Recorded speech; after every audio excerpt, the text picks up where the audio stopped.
Well, today is my 6.5 years mark on hormones. Yay! And I have been in my new place now for over 7 months. I'm still adapting. Well, I'm getting there. It's definitely different. This time last year, back in the old place, I had no heating. I hadn't had heating for over 15 years. So I was extremely cold. Now, I've got heating and I'm comfortable, which is fine. Alright, well, the way this year's been, and there's been no progress with my transition. I can't get any surgery, unfortunately, and things have generally just been slowed down. So, yeah, can't be helped, I suppose. It would be nice for it to progress eventually. Hopefully, a vaccine will be found.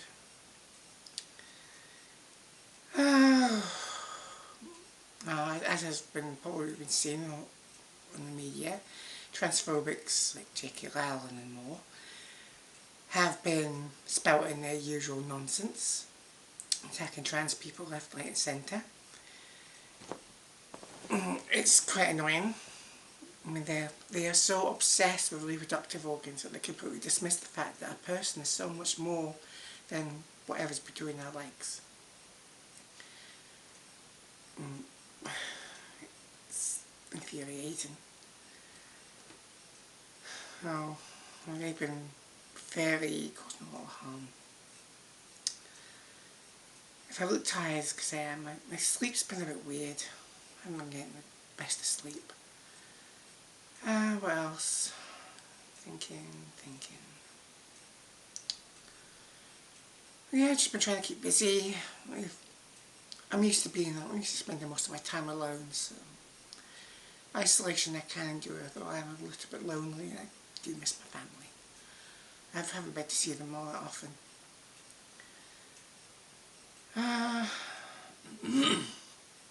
Yeah, my throat's quite dry. The problem of having heating is dry heat. So I have to keep hydrated often. And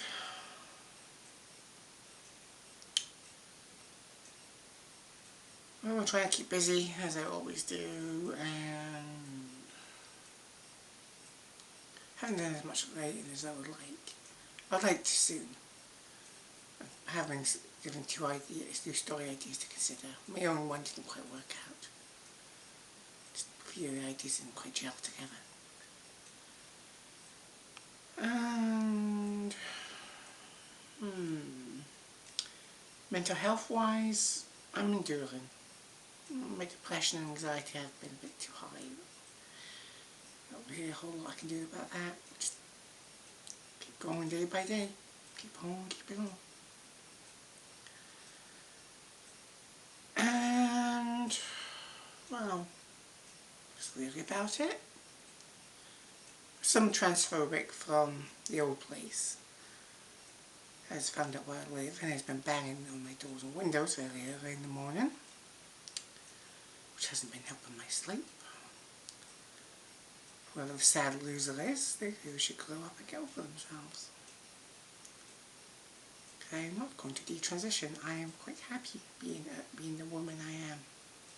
A lot happier. So,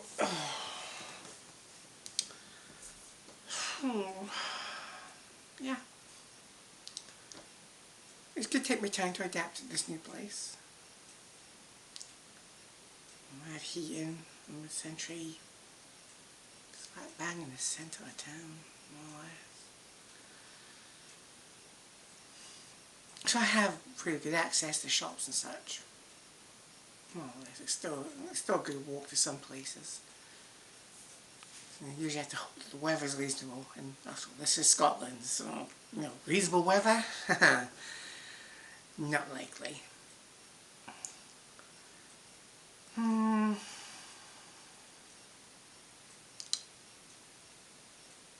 Yeah.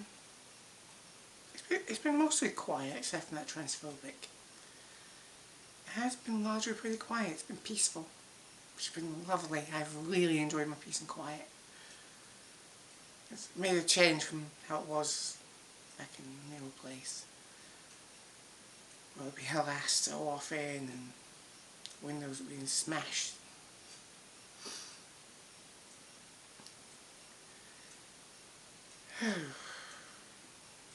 Okay, I think that's really about it. There's not really a whole lot more to say. Yeah, I could answer a couple of questions quickly. General questions that I usually ask the trans people. So I'll just say things quickly. One, I'm a trans woman, as in I am a woman whose body was born with incorrect body parts that don't fit correctly, don't feel right. It doesn't mean that I'm homosexual, because I'm not. My sexuality is asexual, as in I don't experience sexual attraction to anyone else. I just look at a person and all I see is the person. I don't feel any attraction to them whatsoever. So the kind of nonsense the transphobes come out with is very flawed. Trans people can have any kind of variety of sexuality. With gender identity, sexuality and sex are all different things from one another. But my gender identity is female, feminine, so feminine pronouns, my self-expression is more feminine, although I have more of a neutral presentation. Had my body been born somewhat correctly, I think I would have been probably a bit of a tomboy. But I would have been very feminine in general. Well, I've been a woman. So my sexuality is completely different from my gender expression.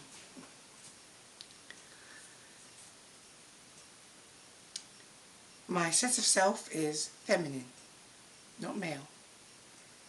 So this whole notion that people define, excuse me, that people seem to define people only by what's between the legs is extremely flawed. A person is capable, a person is quite frankly more than whatever the body parts are. Someone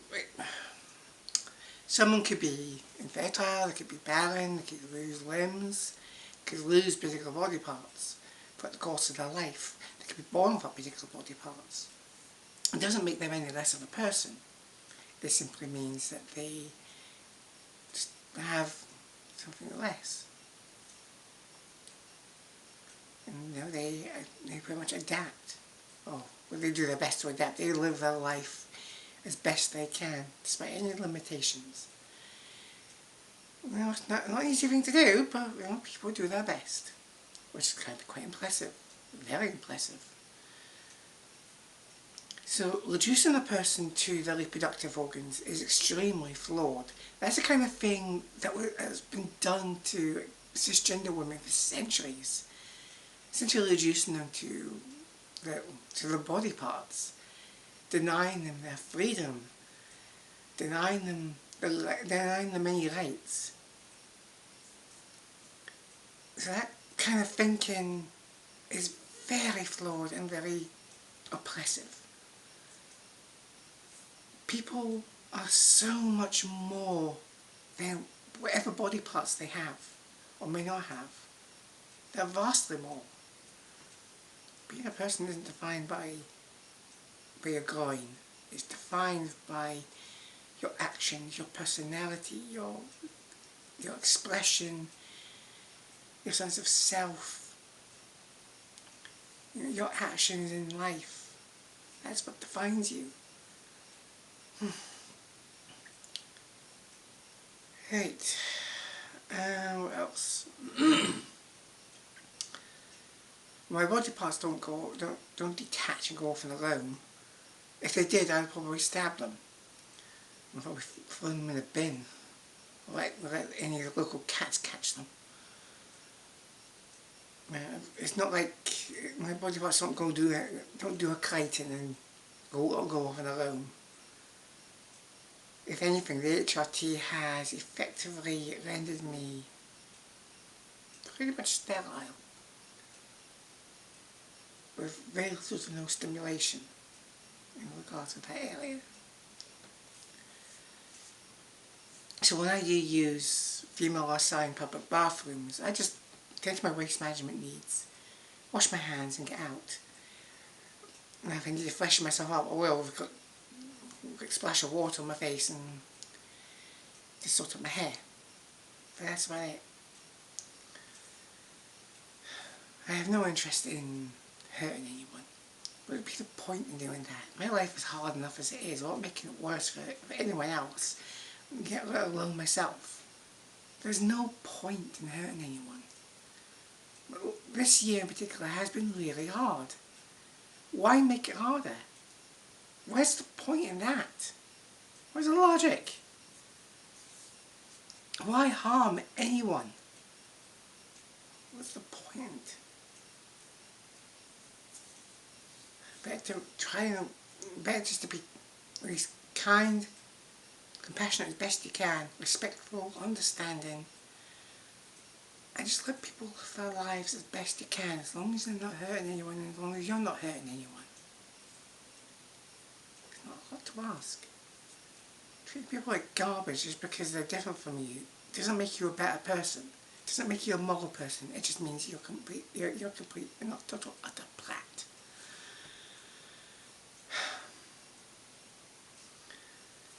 Right,